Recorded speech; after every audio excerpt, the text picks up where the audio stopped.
Serial दिल ही तो है कि आने वाले इसमें आप देखेंगे कि जब मोहित बताता है अबीरा को कि अब तो जमरीना भी सरमत को पसंद करने लग गई है, तो सुनते साथ ही अबीरा कहती है कि तुम्हारा दिमाग खराब हो गया है मोहित, मैं इस शादी को रोकना चाह रही हूँ और तुम हो के उसको सपोर्ट कर रहे हो। तो सुनते साथ ही मोहित कहते हैं कि मुझे ये समझ नहीं आ रही है कि जब वो एक दूसरे को पसंद करने लगे हैं हमारी तरह, तो तुम्हें क्या मसला है। ये सुनते साथ ही अबीरा कहती है कि लेकिन ये भी तो देखो ना, सारी जिंदगी पाला मेरी माँ ने और फैसला उसकी जिंदगी का कोई और करेगा, और उसे तो इतना ख्याल रखना चाहिए कि कम से कम मेरी माँ को सराहना छोड़कर जाए। तो इस साथ ही मोहित कहता है कि देखो तुम हो ना उसके पास, तो फिर क्या मसला है, या फिर तुम उससे जेलस होती हो कि उसका इतना अच्छा नसीब खुल चुका है। ये सुनते साथ ही अबीरा कहती है कि ये मुझे बताओ कि आखिर तुम उसकी इतनी ज्यादा क्यों साइड लेने लग गए हो। दूसरे सीन में आप देखेंगे कि जब मोहित की माँ कहती है अपने शोहर से देख के मुझे तो बिल्कुल भी समझ नहीं आ रही है कि आखिर अबीरा क्या चाह रही है। आपको अंदाजा भी है कि आज जब बात हुई ना कि हम साथ के साथ ही कर देते हैं शादी समरीना की भी, तो ये सुनते साथ ही कहता है मोहित का बाप के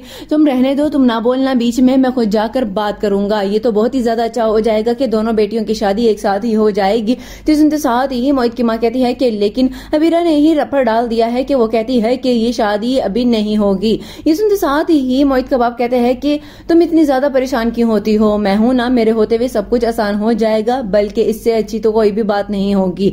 दोनों अपनी खुशियां देख लेंगी साथ के साथ, नहीं तो अगर चली गई ना समरीना बाहर तो फिर क्या होगा। लास्ट सीन में आप देखेंगे कि जब समरीना को कहती है अबीरा कि अब तो तुम्हें अब अपने मंगनी का ड्रेस ढूंढने की जरूरत ही नहीं है, तो सुनते साथ ही समरीना कहती है कि क्यों आपी, मैं क्यों ना ढूंढूं, आप बेफिक्र रहें, मैं आसानी से ढूंढ लूंगी। सुनते साथ ही अबीर कहती है कि मैं तुम्हें बताती हूँ कि तुम मेरी ही रस्म का पहन लेना, इस तरह बचत हो जाएगी। तो सुनते साथ ही समरीना कहती है कि लेकिन आपको पता है कि आपका मशवरा बहुत ही ज्यादा अच्छा है, सरमत क्या चाहते हैं कि मैं उनकी पसंद का ड्रेस पहनूं। तो सुनते साथ ही अबीरा और ही ज्यादा जल बन जाती है।